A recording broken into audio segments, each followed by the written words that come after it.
We will now solve equations. First step, if parentheses exist, use the distributive property.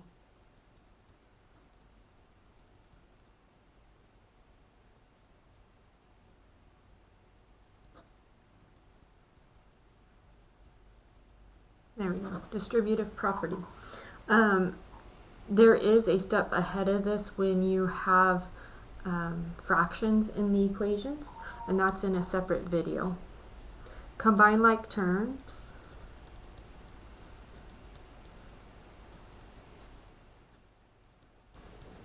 And you're looking at one side at a time. Okay, so you're looking at one side of the equation, or the equal sign, at a time when you combine like terms. 3. Use the addition property of equality to isolate the variable. And then to solve the variable, use the multiplication property of equality to solve the variable. Okay. So let's look at some examples. Okay, so here we have two like terms which are lying on the left hand side of the equation, or the equal sign. So we have negative 3x plus 2 when we combine them. Then we have to subtract the 2 away so we can isolate the x. Then divide by negative 3. So x equals negative 26 thirds. And we're going to leave our answer as improper fractions unless they reduce. 4x plus 2 times 2 minus 5x equals 11. So here we have parentheses. Rule of thumb, anytime you have a negative or a subtraction or any number in front of parentheses, you have to distribute. Even if this said 4x minus this whole thing, you still have to distribute as if you had a minus 1 or a negative 1 in front. So plus 4 minus 10x equals 11. We have negative 6x plus 4 when we add like terms. Subtract the 4 over, so 6x is on one side. And then divide by negative 6, so x equals negative 7/6.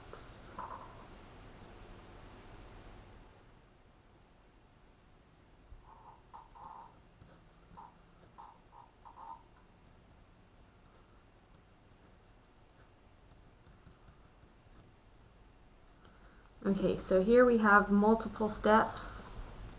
First, we're going to distribute the 3. So we have 12x minus 3. And then this is not just a 2, but it's a negative 2. Always look at the sign in front of your value. So negative 2 times negative 2 times 2x is negative 4x. Negative 2 times 1 is negative 2. And always follow through.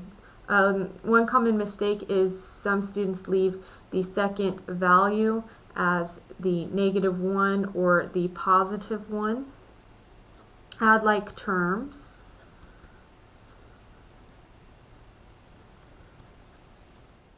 Add the 5 over so that we have 8x remaining on one side.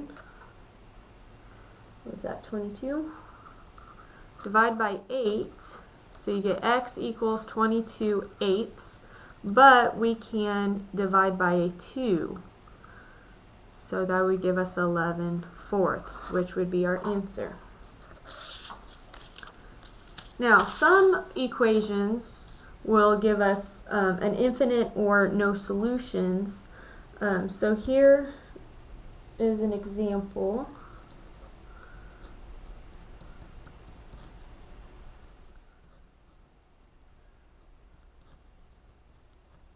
it's similar to the last one we did, but they changed one little aspect of it. So we have 12x minus 3, negative 12x minus 2 equals 17. The 12s, they cancel out, and then we have negative 5 equals 17. So those go to 0. And when you lose your variable, you have a statement. You have to determine if this statement is true or false. Well, negative 5 equals 17. It's not true. Negative 5 does not equal 17, so this would be no solution.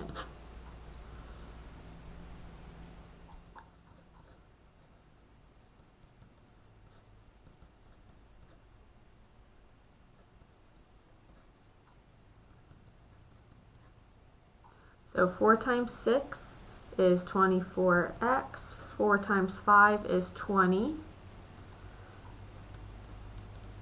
3 times 2 is 6, plus 3 times 8 is 24x. Add like terms, so we have 24x plus 20, which we have no like terms on here. Here's our 20 here, and then our plus 24x. I'm going to bring the 24x's together, but as you can see, they cancel out on both sides, so we have 20 equals 20. Well, 20 does equal 20, so this would be all solutions. So it does not matter what x you plug in to this equation, your left side will equal your right side. So when a statement remains,